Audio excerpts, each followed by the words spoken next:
한 가지 여쭙고 싶은 것이 이제 지금 디지털 뉴딜 사업을 국가적으로 시작을 했는데 네네. 실제 그런 움직임들이 활발하게 나타나고 있는지 없는지 그게 좀 궁금합니다. 어떻게 보시는지요? 구체적으로 뭐 과기정통부에 열심히 지금 하고 있고 지난주에 국회 예산 제출된 직후에 뉴딜 그 사업별로 벌써 사업 설명회를 해서 상당히 많은 기업이나 이런 분들이 그날 오셔서 준비를 하고 있고 아마 이번 주 여러 가지 이 사업들이 발주가 나가고 하고 있는 현재 과정입니다. 그래서 상당히 당장은 사실 35조 추경이 여러 가지 재난 구조, 이 소상공인이라든지 그런 어떤 약자 부분에 대한 지원, 직접적인 지원 부분의 예산이 많은 부분, 뭐 실업 문제나 들어가 있는 것이 사실이지만 디지털 뉴딜은 뭐 당장의 급한 부분보다는 약간은 미래 어떤 뉴노멀 시대를 풀어나가는 하나의 마중물을 하는 사업인데 제가 몇몇 그 판교 쪽 업체 사장님들이나 얘기를 해보면 지금 기업들이 IT 투자를 약간은 보수적으로 지금 하고 있거든요. 근데 그거에 대해서 IT 업계에서는 뭐 한 1조 가까이 되는 한 전체 다 모든 물질을 다 한 3조 가까이 되는 사업이 되는데 발주가 나가고 공고가 나가고 뭐 기대가 있고 그래서 앞으로 나름대로 마중물 역할을 할 수 있을 것 같다. 그래서 매트리나 이런 또는 대학이나 기업들이 많은 좀 관심을 가지고 있고 개별적으로도 아마 참여하고 뭐 투자하고 그런 노력을 하고 있는 걸로 저는 알고 있어요. 그래서 당장은 성과가 보이진 않겠지만 나름대로 마중물 역할을 할 것이다. 그다음에 사업 프로세스는 나름대로 신속하게 지금 가고 있다. 대전이 왜 시골입니까? 이게 뭐 샌프란시스코도 그래 보면 시골이고 신천도 시골이고 뭐 이게 변화는 큰 도시에서 물론 큰 바람을 일으키지만 그런 뭔가 이노베이티브한 커뮤니티에서 변화가 많이 일어나고 있는 것 같고요. 배터리도 많이 또 대전도 역할을 많이 해주시면 좋겠습니다. 배터리는 이번에 뉴딜에 좀 참여하고 있지 않나요? 뭐 AI나 이럴 때는 빅데이터나 클라우드나. 물론 뭐 참여하고 있긴 한데 지금 뉴딜이 이제 민간 중심적 사업이기 때문에 배터리가 주도적으로 하는 일들은 그렇게 많지 않을 겁니다. 만만해도 좀 이렇게 뭐 경기나 시장 활성화 측면이 좀 있어서 예, 예. R&D 하는 기관이나 뭐 대학 입장에서는 그럴 텐데 뭐 장기적으로 저는 분명히 뭐 간접적으로랄까 영향은 갈 것 같아요. 배터리가 뭐 지난 한 30여 년 이상 우리나라 반도체부터 해서 쭉 역할을 했고 지금 이 뭐 포스트 코로나 또는 이렇게 뉴노멀 시대에도 계속 이 기술적인 리더십을 좀 만들어 나갔으면 좋겠습니다. 지금 뭐 원장님도 상당히 AI 드리븐 뭐 R&D를 하고 있는 걸로 아는데요. 예, 예. 그래서 그 방향으로 좀 나가줬으면 뭐 대학들도 요즘은 상당히 열심히 하고 있지 않습니까? 그래서 대학은 대학이고 출연 연구소들도 이 시대를 풀어나가는 그런 시대적인 과제 그런 과제를 적용하기 위한 나름대로 파일럿 또는 어플리케이션 단에 가까운 뭐 시장하고 그 사이에 나의 역할을 좀 해주시면 좋겠어요. 기대가 예. 큽니다. 제가 어제 본 거로는 포스트 코로나는 없다라고 얘기를 어떤 분이 언론에 내셨길래 자세히 읽어봤더니 코로나가 끝나질 않아서 포스트 코로나는 없을 거다.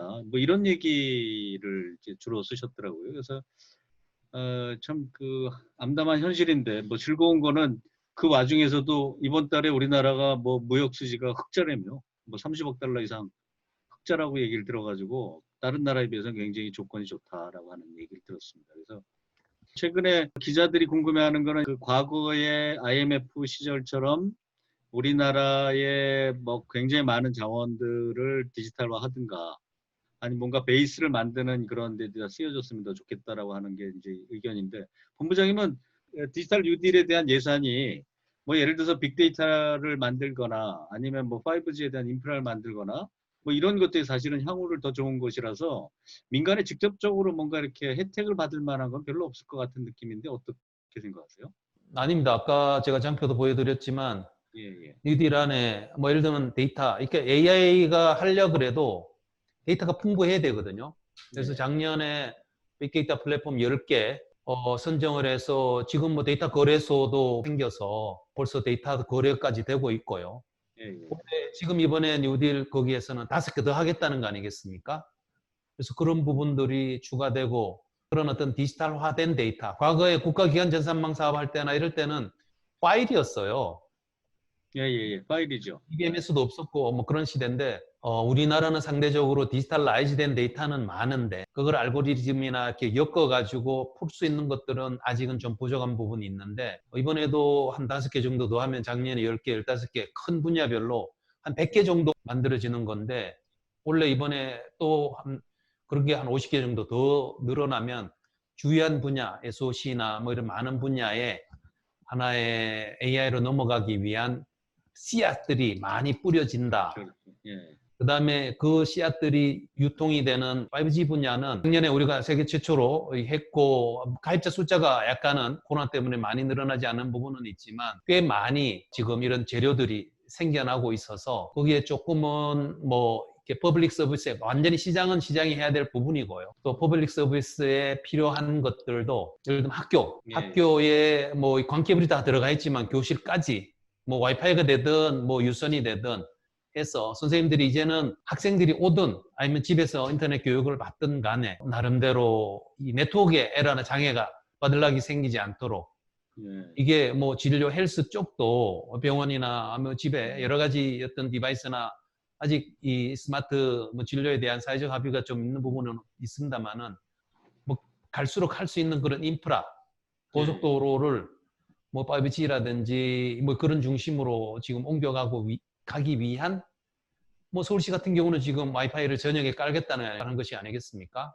제가 사실 그 부분도 좀 여쭙고 싶었는데, 우리 그 민간 쪽에서는 정부의 역할에 대한 부분을 예를 들어서 그냥 내비두세요. 우리가 잘할게요. 뭐 이런 주의도 굉장히 많은데, 그러면 이제 정부 주도형 사업이 과거에는 그게 유용했지만 현재에도 그게 유용하냐라고 하는 부분에 대해서는 약간 궁금증을 좀 갖고 있거든요. 오랫동안 그 관에 계셨으니까 이제 그런 거에 대한 억울한 이야기도 많이 들으셨을 텐데, 뭐 그거에 대한 뭐 어필을 좀 하실 수 있으면 어떠세요?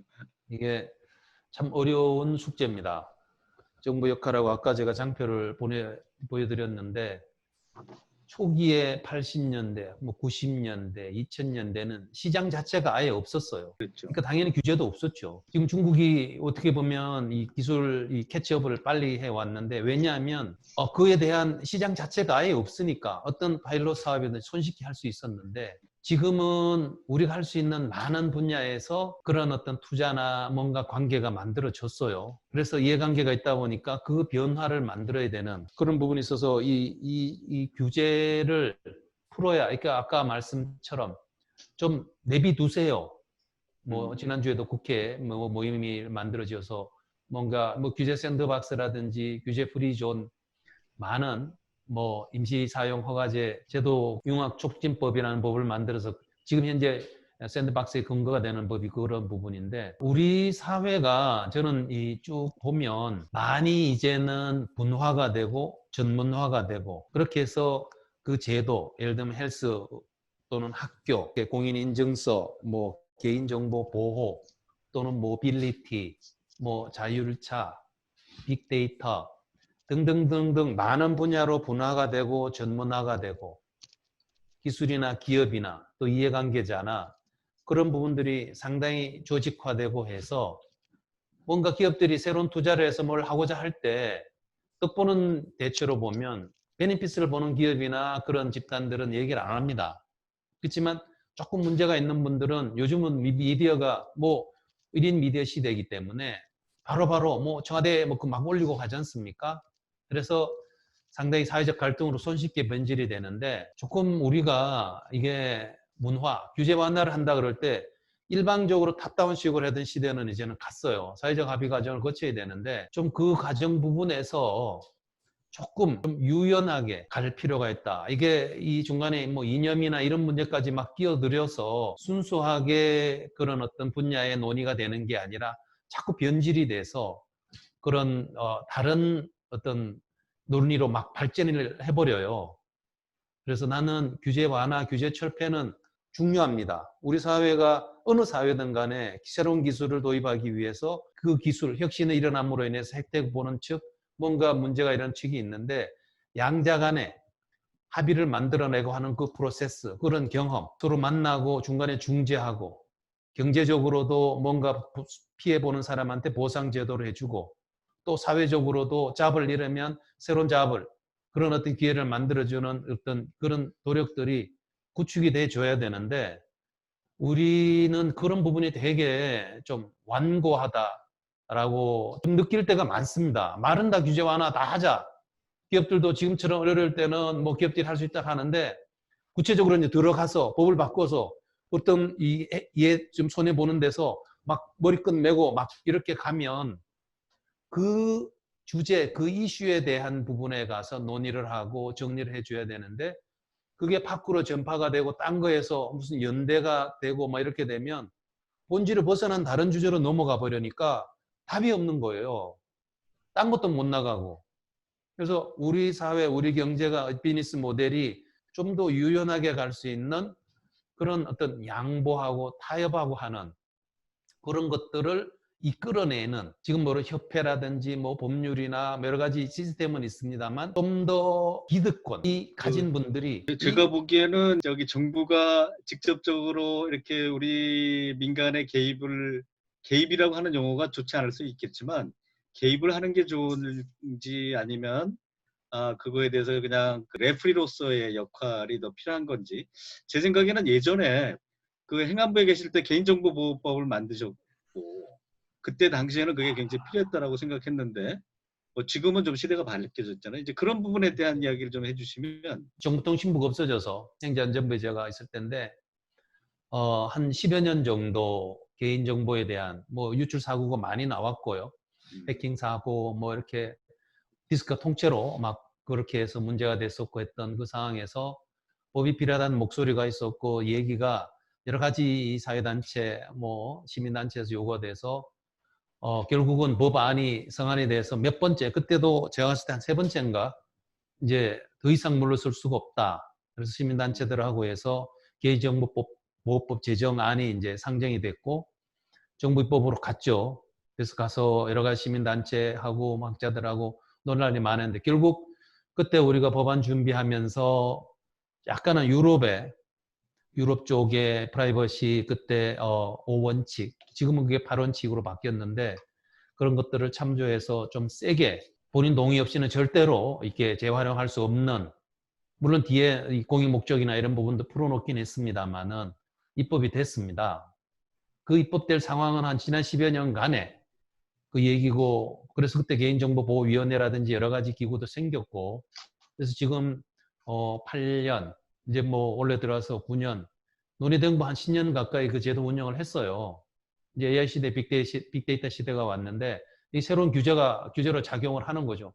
그때 당시는 이게 뭐 스티브 잡스가 아이폰을 갓 내놓고 빅데이터나 AI 부분은 그때는 아직은 논의되지 않았던 시대인데 개인정보 보호에 대한 시민사회 요구가 너무 컸기 때문에 그걸 수용하기 위한 제도가 도입이 됐던 거고 그 이후에 기술 발전이 돼서 이제 족쇄로 작용을 합니다. 예. 그때 유연성을 제가 아까 말씀을 드렸는데 제도의 유연성을 좀 가져줬으면 그래서 작년 말에 이 3법이 통과됐고 이제 옮겨가는 건 있습니다만은 아직도 논란은 계속됩니다.